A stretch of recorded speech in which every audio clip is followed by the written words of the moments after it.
Hello guys, we have a special guest here with us. He's SwankyBox. Hi. Hello, thank you so much for having me. We're going to interview him. These are some questions. The first one is gonna be easy. It is, what is your favorite old school video game? Um, it's interesting because I had a couple when I was younger. Super Mario RPG was a favorite of mine when I was young because it offered this sense of adventure that I had not yet had with other games. Um, and because of that, like it sort of has a special place in my heart. Another one is Kirby Superstar. Big fan of Kirby Superstar. Um, Mainly because that game inspired me to start drawing and to start spriting, so creating pixel art. Um, so both those games I would consider some of my favorite ones from my childhood. Right. And how was it when you first started on YouTube? Um, it was interesting. It was very silent because when you first start, you don't really have anyone to talk to. You don't really know what you're doing. You have to sort of figure it all out. And during all of this, you want to make stuff that people are going to enjoy. So for me, when I first started, I took it very slow because I didn't know what I wanted to do with my channel yet. And I had actually started my channel in 2012 doing skits, but then I couldn't keep up with it. So then my channel went silent for 2 years. But then I started doing games and video games and things that were important to me from those games. And that's when I found like, hey, actually, this could work. I actually like doing this kind of stuff. I like kind of sharing my thoughts on these game topics. And sort of focusing a bit on nostalgia as well. So yeah, starting off, it was interesting because it took me a while to get traction, but it was very explorative, very trying to just figure things out and see what it all could lead to. Okay, so was it your favorite dream to work making videos about video games? Is it your passion? I would say it is my passion, and I would say it's interesting because I didn't always know it was my passion until I started doing it. Obviously, I was always passionate about video games growing up, but I didn't really know that doing video games in a video format was something I was going to enjoy so much. I pretty much had to go through all the stuff I didn't enjoy to figure out what I enjoyed. So it was very interesting. So yeah, it is my passion. It's fun. It's also a lot of work, but because it is fun, that amount of work seems less, even though it's still a lot. But no, I'm very glad that I found out that this is it's so enjoyable for me, and that I can share these memories and my thoughts with others. Right. And how much planning goes to the creation of your videos? Like, for example, the animations you make. Um, a lot. So I'm a pretty detail-oriented person. And I spend a lot of time researching and planning, and that goes from actually like the scripting part, but also the animating. I always build out a shot list. So it's like, during this time frame, I want this to be animated on screen. This is what I'm going to try to animate on screen. I try to build it like it's almost like a documentary. And I want to put a lot of time into it and plan it out nicely because I want my videos to be sort of documentaries about these certain games that were important to me as a kid. It's kind of interesting. But yeah, it's just like I do spend a lot of time on them for that very reason. All right. And how do you come up with ideas for the making of your videos? It's I sort of have like a bit of a wandering mind. I sometimes force myself to go on walks. So I'll go on a walk and I would just be completely disconnected from everything, and then my mind would just be thinking about these games and stuff I liked from them. And typically I get fixed on one detail from a game, whether it be one character, and that's where the idea starts. So if it's a theory video, it's like, there's something weird about this character. What is it that I feel is so weird about them? And I take that idea, then I try to grow it from there, and then when I get back, I write out the premise of the idea, and then I dive into some research in case I forgot some things. In terms of the nostalgia-based videos, it's basically me just reliving the past, me thinking about that place, and I really go back to the level that I'm doing, and try to remember what I was going through in life or what that level felt like to me. Like I did a video on Mad Monster Mansion for Banjo-Kazooie. That level felt like Halloween to me. It felt like the holiday. I just recently did a video about Dark Cloud 2. And while that level didn't give me, I guess, some sort of parallel feeling to something, it made me remember that during that time in my life, I was going through, I guess, a transitional phase into something I actually didn't want to be. But I didn't know that then. But I always remember that game sort of helping me through that time. So depending on the actual video, the planning and stuff for it is sort of changed. All right. And what do you feel when you make your videos and see the video games of your past? Like nostalgia, those kind of emotions? Yeah, it's mainly nostalgia. These games, I played them so much, with my brothers and with my friends. It was a big part of my social life. So when I think back to my childhood, you have childhood memories that you remember doing things in real life, but actually you have memories of doing things in games too. And it's kind of sort of cool because going back and making these videos, it lets me document my childhood and share it with people. So yeah, nostalgia is definitely a big part of it. Like I'm building out this historic timeline of my childhood. But it's fun. I mean, it's cool to go back. It's sort of heartwarming to play these games and remember when they were brand new to me versus how they are now. But yeah, it's just a surge of different feelings, but definitely nostalgic first and foremost. What is your favorite video game of the most recent ones? I was a big fan of Undertale. I liked Hyper Light Drifter as well. Those are both two indie games that I really, really enjoyed. Reason being, they felt Undertale had a great story to it. It made me feel a lot. It made me question my choices. Hyper Light Drifter was really hard, but it also didn't tell you anything. Like you had to figure everything out. And actually like that because you're just thrown into a world and you're just this dude trying to get to the end and you really have no choice, but you have to rise above all the challenges. And outside the indie scene, I would probably say I really liked Super Mario 3D World for Nintendo Wii U. It just was a good game. I love the soundtrack. It was fun to play with friends. It was definitely one of my favorite Mario titles to this day. All right. And how were your experiences on the conventions you have went to? Conventions are a lot of fun. I went to a lot this last year. There was probably, I think in total this year is 20.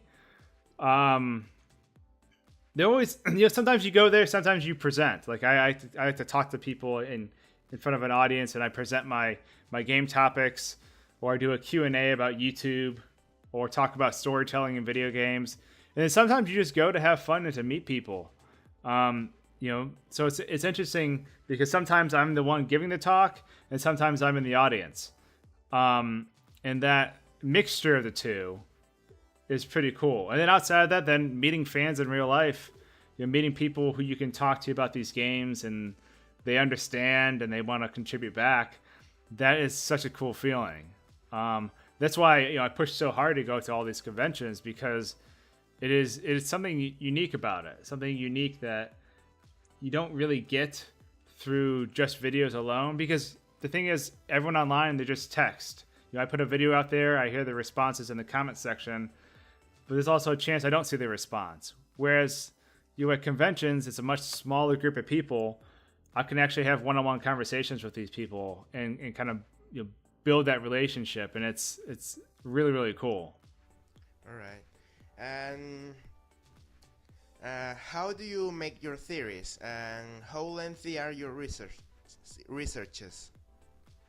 That kind of goes back to the earlier question. It really depends. Usually I play through a game, or I think about a game, I select a topic, or maybe I'll be online and I discover something about a character that I didn't realize, like some weird one-off fact about a character. I'm like, wait a second, that changes a lot. And then basically that is the start of the theory. That is the seed of the theory. And then from there, you grow it by getting all this different supporting information that kind of backs up, these thoughts that you're having. So your theories are definitely, they take research. My theories are, I guess, a bit different than other people's, because they're more active discussions on the topic rather than this is a theory I have. While it's a theory at its heart, I will also play devil's advocate and say, this theory makes sense, but this is the one thing that is an outlier in this theory. And I want to put that in the video because I don't want to... The one thing I don't like is when people omit information from their videos to make their theory sound better, or to make it sound more fluid, when really there's like, wait a second, this wouldn't happen if you consider this. So I always try to be holistic and kind of wrap everything up and let the audience decide for themselves, because really I just want it to be a catalyst of discussion. But yeah, it does take a lot of time to kind of research it, because you do have to go into playing devil's advocate and try to find out everything about that topic so you can present it, and then open the floor for people to talk about it. Yeah. And how did you come up with the idea of your name, SwankyBox?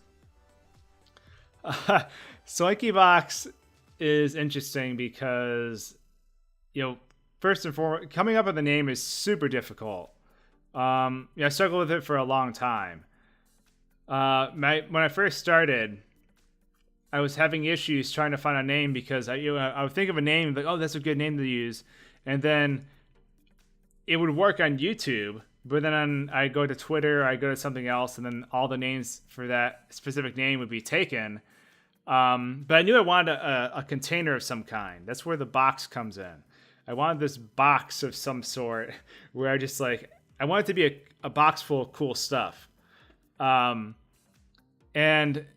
with updates coming to the channel in the future, I'll actually be branching out of games a bit. And there'll be other topics that I'll be talking about as well, or kind of hosting on the channel. That's what SwankyBox was always meant to be. It was always meant to be, more than just games. Games at the root of it all. But there's a lot of other things I was passionate about too that I kind of want to get into. That's also why I'm starting to do some more vlogs and some more motivational things. Because that's a big part of it too. I like just talking to people about my experiences, and hopefully that can help them. But going back to what you originally asked, SwankyBox was just a culmination of two random words. I wanted SwankyBox kind of sound funny. At the time when I started off, I was doing skits. I was doing funny skits, like trying to make people laugh. So it also made sense. But it still holds true now. I think anything can be your identity, whatever you make of it. So it's kind of interesting to be another box on the internet. there's like me, and then there's HungryBox, who is a Melee player. I'm sure there's some others, but it's just kind of interesting to have like this sort of like box brotherhood, so to speak. And what is your take on indie video games? Do you feel like there are some kind of hidden art? Yeah, I love indie games, and honestly, I've become more of an indie game person than a AAA person. Obviously, I grew up playing Nintendo, PlayStation, Xbox, all these different consoles, but now I'm immersed into the indie game scene, and it's like it's really cool because there's nothing that takes direction of an indie game. So like, if you have a game for a I guess, a console or is coming from a big company, there's a lot of stuff that goes into making that game, and there's a lot of business people sort of art directing the game creators, and how to make it, and trying to maximize the amount of money the game makes, and you kind of lose the game's soul a bit when that happens. Whereas an indie game, you have a small dedicated team, or sometimes it's just one person, and they just have complete control over everything. They don't have to sacrifice the gameplay or the story just to make money off it. It is really a craft. It's definitely really cool. When I went to PAX East, I love the indie game mega booth they had there. I actually did a video on it. It's 10 of my favorite indie games from PAX. I actually just got back from a convention called GDEX, which is a game design convention for indie game developers. And I gave a talk there about storytelling, and then I did a group content creation panel with some other people. Damon Hatfield from IGN, Game Scoops, Ellen Torrey. She is a concept artist and game designer. She also does Twitch streaming for art. Then Lord Minion 777, who does Let's Plays and stuff like that. But it was kind of cool doing all of that at a game design convention that was focused at indie developers. So I really love indie games, and I'm excited to see what they bring in the future. All right. And do you think YouTube will last for the future? There has been recent errors that make like you upload a YouTube video and they take out some subscribers from you. Do you think YouTube will last a good amount of time? I think it will. I mean, I think with any platform or any kind of website, there's always issues with it. And I feel like some of these things, I mean, I hope they're not intentional, but I feel like they're just a bug in the system. And like, people reacting to losing subscribers when they upload a video, we don't know if they're losing subscribers because those are dead subscribers and YouTube's just, unregistering the accounts from your profile, or if it is actually a glitch and you're actually unsubscribing from people. I don't know. I mean, it's too hard to tell. Now, there's some people who claim that they did get unsubscribed from their favorite creators, which sucks. The one problem I do see is that YouTube does not have a real competitor, which is unhealthy a bit because like a lot of video producers. There has been a recent platform for video creation, though it is not being monetized at the time. Do you remember what it's called? I have it. Like I don't quite remember the name, but it is like focused on design and it looks like a dark theme. Maybe Beat Me or something like that. I don't remember. Gotcha. Yeah, I mean, for me, like, it's interesting because when I put out my videos, it's cool if you get a lot of views. Obviously, that has, you can make a living by getting a lot of views. But at the same time, I mean, it's okay if my videos don't get a lot of views either. So, like, even though my channel is sort of plagued by YouTube's system, its algorithm, and how it serves up content, I'm still happy that like my videos, people still watch my videos, even if it's only 1,000 people. That's totally fine with me. It's like if I can connect with those 1,000 people, like 1,000 people, that's a lot of people. Even though you always see this, like you look at a low view count, but it's like 1,000 people have watched that video. That's kind of crazy. That's a lot of people. If you had 1,000 people in a room, so. For me, like I'm gonna stick with YouTube. I know there's some hiccups with it, but I don't know. I just have a good feeling about it, and I know there's a lot of things going on right now. But the thing is, people are addressing these issues. You have like channels like H3H3 Productions that are making videos addressing these topics and really fighting for people who don't have a voice. And that's a big thing. The fact that they're doing that is really awesome because it will actually be brought to YouTube's attention faster than if people who don't have a voice or have a low following try to make these claims. So I really appreciate that stuff. But like, yeah, I think YouTube will be around for a while still. I just feel like they're doing more and more for the creators. So I don't know, I'm just excited to see what happens. But I mean, if a YouTube competitor pops up too, like, it is what it is. All right. And how was it for you back in the day, like your childhood around video games? I was pretty introverted. And games gave me a reason to talk to people. It's interesting because like, you play a game and you can talk to someone about that game and make that connection, even if you really have nothing else in common. And that was something that helped me a lot as a kid because like I lived in these games, but being able to talk to people at school about them was awesome. I mean, it brought me out of my shell and I loved it. I loved talking about this stuff. So while games were fun for me, they were also helped me as socially because they gave me, I guess they helped me talk to people. And I don't know if I would be, it's weird, but like it makes me wonder how I would have developed if I didn't have games to help me do that. I also had speech problems when I was younger. I had hard times pronouncing certain words and stuff like that. So in some ways I was self-conscious about that too. I would avoid words that have, the R sound to them because I would say ah. I couldn't make that R sound. But I still, for games, I still talked about it, even though like I was sort of self-conscious. But no, it was loved games, and I'm glad that they're able to be a part of my childhood. Well, and sort of almost the last question, and how much time goes to the edition of your thumbnails? Because thumbnails are not always considered by so many people, but I see that you put an effort creating your thumbnails. Yeah, the thumbnails for me, I do spend a lot of time, but not so much.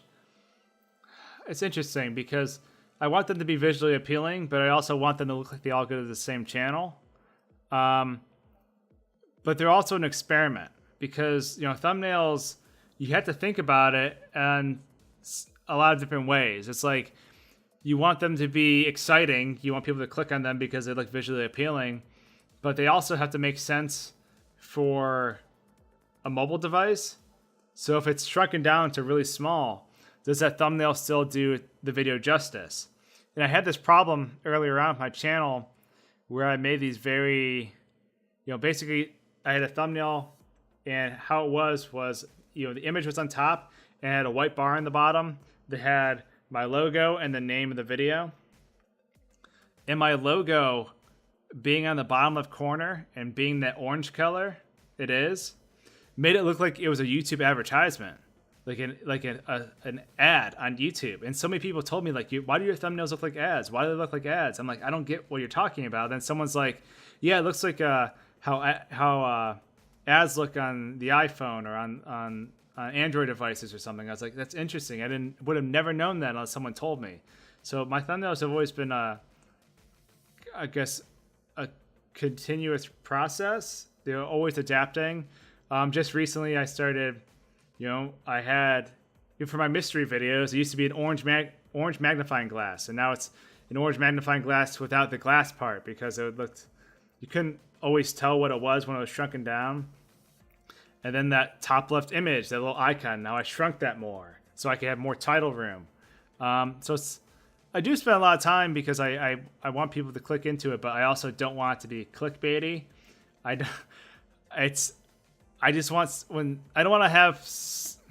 I don't know. It's a weird thing because like I don't want people to think that they've ever been tricked into watching a video. I always want them to click on the video and what they get is what they get. And there's no surprise or there's no letdown that the video is something else than what it actually is. So that's kind of my thoughts that go into the thumbnails. All right, so last question. So which question did you like more? Jeez. I'm trying to remember.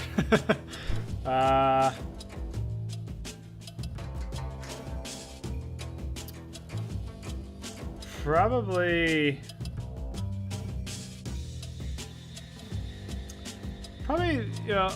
the one that had to do it. I can't remember the actual one it was, but talking about it was one of the most recent ones, as in like one of the last ones you asked about.